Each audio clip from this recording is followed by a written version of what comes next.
Please welcome Michael R. Jackson.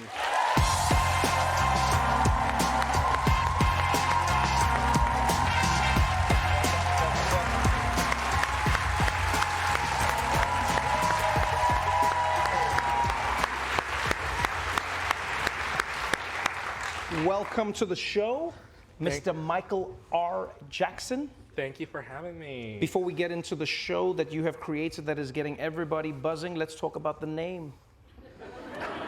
Let's talk about it. How many people do you disappoint when you show up? I mean, like, not now, obviously. Maybe now it's more like a surprise, but like Michael R. Jackson, people just see Michael Jackson. I don't know. I think like I always get people to perk up a little bit when they hear like my name precedes me. You just show up, Mr. Mr. That's Jackson. right. Yeah. And then was the R always? The R was always there, I'm assuming. I kind of dropped it in there to make a distinction. Well, that's on Facebook. I'm the living Michael Jackson. I like that. It's the only other person who I think has is Michael B. Jordan. That's right.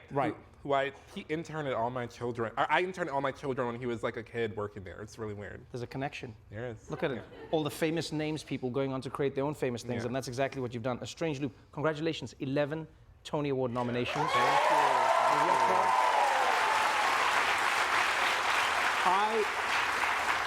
I had the pleasure of seeing this production, and I can't even explain it to people. But you know what I love about it is it makes me seem cool when I recommend it.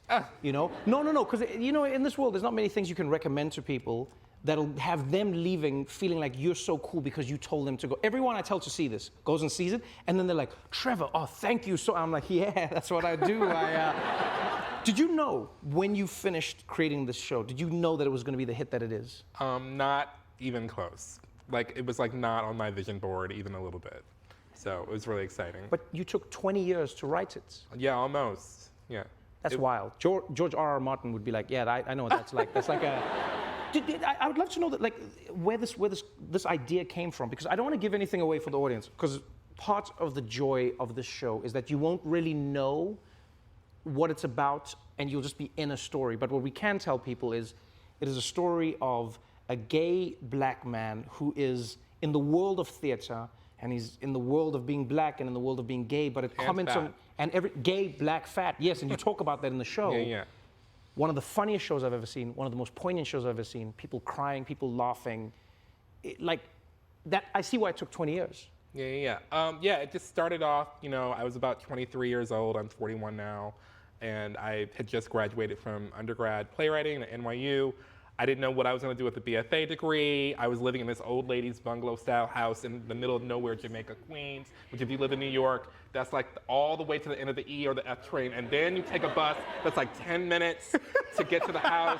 It was crazy, and I was just like, didn't know what I was going to do with my life, and so I started writing this monologue called Why I Can't Get Work, and it was just about, you know, a young black gay man walking around New York wondering why life is so terrible. So, and sort of the show sprang from that sort of primordial soup. I didn't know that it was true that you worked as an usher at the Lion King. Yeah, I worked at, when the Lion King used to be at the New Amsterdam Theater, and I worked there for 5 years. I did like 4 years of Lion King and a year of Mary Poppins, and then I did a couple of years later a seasonal stint of Aladdin. So I ran through the whole Disney pantheon. Was there anything that you saw where you were like, I don't ever want to see this again in a Broadway show, so I'm going to create something differently? Or was there something you saw that inspired you that made you want to create the show the way you did? Well, it was kind of both. It was a strange loop.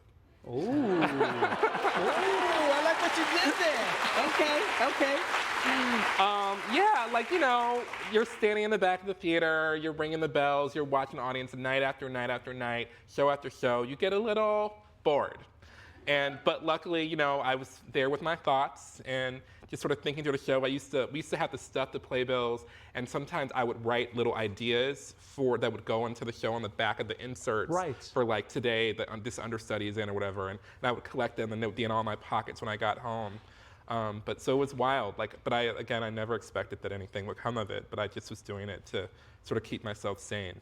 What do you think you have taken away from this? You know, I saw so many people in the audience who were touched for different reasons. You know, if people grew up in a religious family, I saw them connecting with the show in a different way. If people, you know, had issues with their identity growing up, or maybe they were bullied, maybe they're struggling today. It doesn't matter what it was. You're looking for work in America. You know, you're just trying to get by. You're trying to find friends, love. All of these themes are touched on. And I watched people in the audience feel something. I watched everyone walked out just making sounds. That's when you know. No one said anything. Everyone was just like, oh, ha, ah. It was beautiful. But then I wondered what you got by creating this, like for yourself. Did it change anything in your world?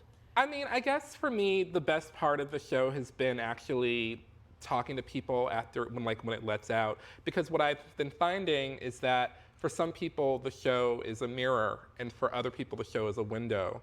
And that seeing people there together experiencing the same thing but through those two different lenses creates a really powerful energy that sort of goes up onto the stage, goes to the actors on stage, and they send it back, and it really brings the audience into the loop of the show, of the character's mind that we're in as we're watching. You had a great, I forget what was the phrase you called it. You said it was like it was a big gay black and queer ass American Broadway show. I love that.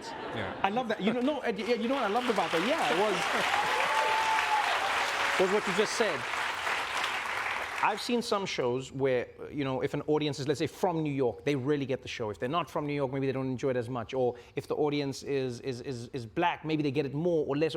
This was one of those shows where everyone was enjoying it from a different perspective. There's a lot of different reference points sort of in it, because that's kind of what it's like to be a person.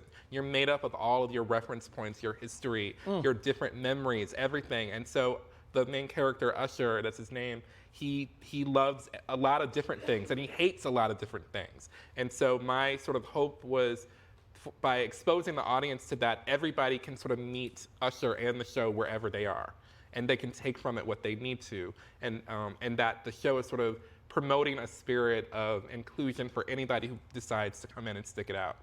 I don't think anybody's sticking it out.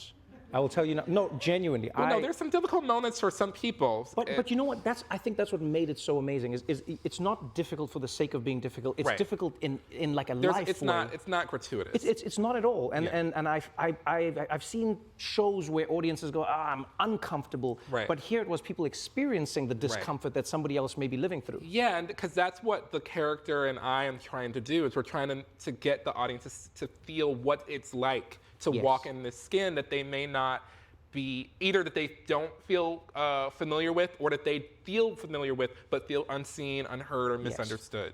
It's phenomenal. It's one of the funniest, most intelligent, just everythingnesses that you put. I hope you win every single Tony Award that you're nominated for. Congratulations. Thank you. Everyone needs to go watch the show. Thank you for being here. A Strange Loop is nominated for 11 Tony Awards. It's now playing at the Lyceum Theatre on Broadway.